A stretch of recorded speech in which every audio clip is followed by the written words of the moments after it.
Santapan Harian Selasa 28 November 2023.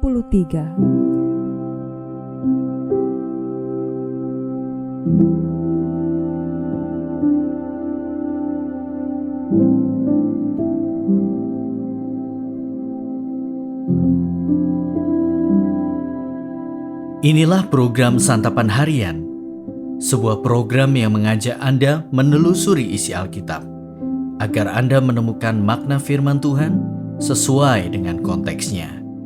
Santapan Harian tertuju bagi Anda yang ingin memiliki kehidupan rohani yang segar, kuat, dan sigap.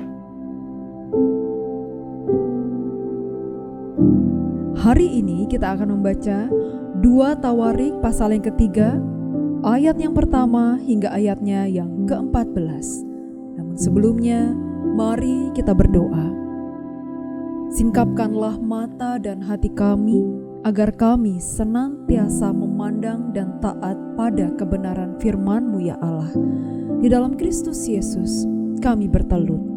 Amin. 2 Tawarik 3 ayat 1-14. Salomo mulai mendirikan rumah Tuhan di Yerusalem di Gunung Moria, di mana Tuhan menampakkan diri kepada Daud ayahnya di tempat yang ditetapkan Daud, yakni di tempat pengirikan Ornan orang Yebus itu. Ia mulai mendirikan rumah itu dalam bulan yang kedua pada tahun keempat pemerintahannya. Inilah ukuran dasar yang dipakai Salomo untuk mendirikan rumah Allah. Panjangnya 60 hasta menurut ukuran hasta yang lama dan lebarnya 20 hasta. Balai di sebelah depan ruang besar rumah itu panjangnya 20 hasta menurut lebar rumah itu dan tingginya 120 hasta. Balai itu dilapisinya dari dalam dengan emas murni. Ruang besar dipapaninya dengan kayu sanobar. Kayu itu disaputnya dengan emas tua, kemudian dipasangnya pohon korma dan untaian rantai di atasnya. Ruang itu dilapisinya juga dengan batu permata yang mahal-mahal sebagai perhiasan, sedang emasnya emas parwaim. Demikianlah ruang itu, balok-baloknya, ambang-ambangnya, dinding-dindingnya, dan pintu-pintunya disaputnya dengan emas, dan pada dinding-dindingnya diukirkannya kerub.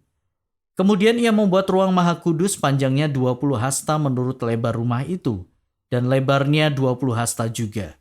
Lalu ia menyaputnya dengan emas tua seberat 600 talenta. Berat paku-paku 50 sikal emas. Juga kamar-kamar atas disaputnya dengan emas. Ia membuat 2 kerub berupa pahatan di ruang maha kudus dan melapisinya dengan emas. Sayap kerub-kerub itu seluruhnya 20 hasta panjangnya. Sayap yang sebelah kerub yang satu 5 hasta panjangnya dan menyentuh dinding ruang. Sedang sayapnya yang sebelah lagi juga 5 hasta panjangnya dan menyentuh sayap kerub yang lain. Begitu pula sayap kerub yang lain itu 5 hasta panjangnya dan menyentuh dinding ruang. Sedang sayapnya yang sebelah lagi juga 5 hasta panjangnya dan bersentuhan dengan sayap kerub yang pertama. Jadi sayap kedua kerub itu membentang sepanjang 20 hasta, sedang kedua kerub itu berdiri di atas kakinya dan menghadap ruang besar. Kemudian ia membuat tabirnya dari kain ungu tua, kain ungu muda, kain kirmisi dan lenan halus, dan menggambarkan kerubim padanya.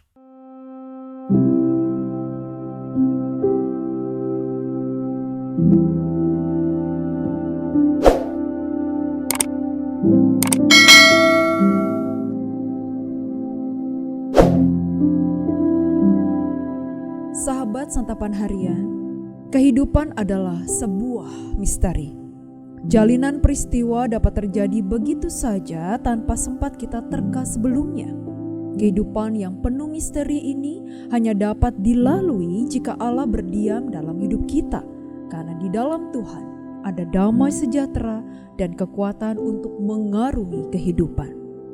Keyakinan akan Allah yang berdiam di tengah umat itulah yang mendasari didirikannya bait Allah yang begitu megah.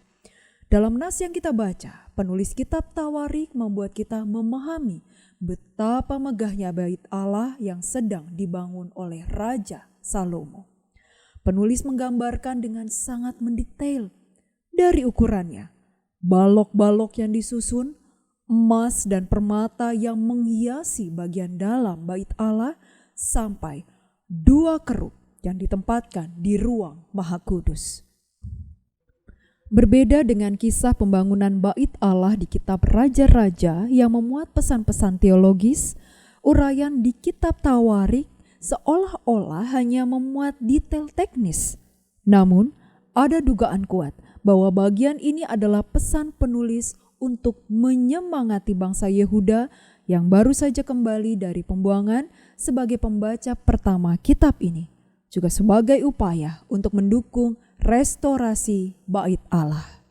Pembangunan ini amat penting bagi bangsa Israel karena Bait Allah adalah simbol dari Allah yang berdiam di tengah kehidupan umatnya. Bait Allah ditempatkan sebagai pusat, sebagaimana memang seharusnya Allah sajalah yang menjadi pusat kehidupan mereka. Bila Allah berdiam di tengah-tengah umat percaya, tidak ada yang dapat dilampaui oleh bangsa yang kelak dibangun dan dipulihkan kembali itu. Kita pun diundang untuk memiliki penghayatan yang serupa. Bait Allah bukan hanya tempat dan bangunan fisik, karena Allah kita adalah Allah yang maha hadir. Hadiratnya lah yang seharusnya kita wujudkan setiap hari. Caranya adalah dengan mendengarkannya, agar Allah saja yang menjadi penuntun kehidupan kita, bukan hawa nafsu ataupun kedagingan kita. Sudahkah Allah berdiam dalam hidup kita? Mari kita berdoa. Tuhan Yesus, tolonglah kami agar tidak berpaling dari-Mu dan mengejar hal-hal yang kami sangka dapat memuaskan kami. Kristus, tinggallah di dalam kami. Di dalam dekapan sayap kasih-Mu Kristus Yesus, kami berserah. Amin.